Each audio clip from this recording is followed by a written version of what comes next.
I'm here with another community leader that is so important to the United Way.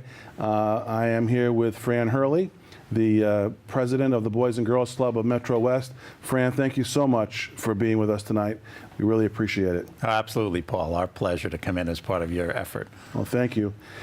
Fran, as the executive director of one of the largest Boys and Girls Club organizations in the state, how important is food security to the kids that come to the club?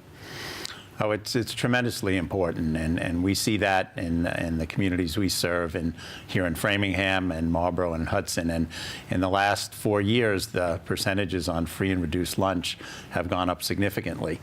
And we're in circumstances now where almost half the kids in Framingham and Marlborough qualify for that. And that becomes critically important because they do get help on the school side, but then for home and weekends, it's really something where the community cafe can be a huge support for them. Mm-hmm. You know, when we started the Pearl Street Cupboard and Cafe 4 years ago, we never anticipated that there'd be 4,000 Framingham families that actually qualified and were eligible for assistance that weren't already being served. You know, when you drive through Framingham, you don't necessarily see urban blight. Right.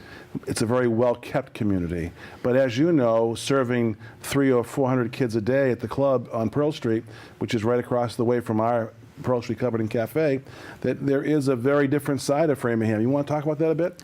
Oh, absolutely. And I think the other part that's important for folks to understand is that has really increased over the last few years. And it's something that is different, that the view of what it was like 10 or 15 years ago is different today. And it's critical for folks that have an employment level that may require some assistance, and the cafe that provides that. And I know we do the great partnership in Marlborough with the turkey distribution, and we get to see folks that come in that may be members of, their kids are members of the club, and it really provides them an opportunity to provide for their families during the holiday, and it makes a huge difference. What got Fran Hurley to want to work in a nonprofit? What makes you tick? Well, it was an opportunity. I started as a volunteer, like many folks do with United Way and other organizations, and was an assistant coach in the kindergarten basketball league. So you're starting at the very low level of the organization in that role, but got to see what it did and what it meant for kids, and had the chance to step into a role when my predecessor had retired. And it's really been very rewarding because we've been able to grow the number of kids that we serve by over 50% over those years, and you see the difference when you can see our kids now in college and moving on and giving back to the community. So we have kids that now go out and volunteer and do different things in the community because it's so important for them to now give back. Mm-hmm. Well, if anybody you know, hasn't gone to the Boys and Girls Club of MetroWest, they need to visit because it's a tremendous program. If there was one thing, Fran, that you had as a wish or hope for the people that we serve in the community, those that really need assistance and need a helping hand for the next year, for 2016, what would that hope be?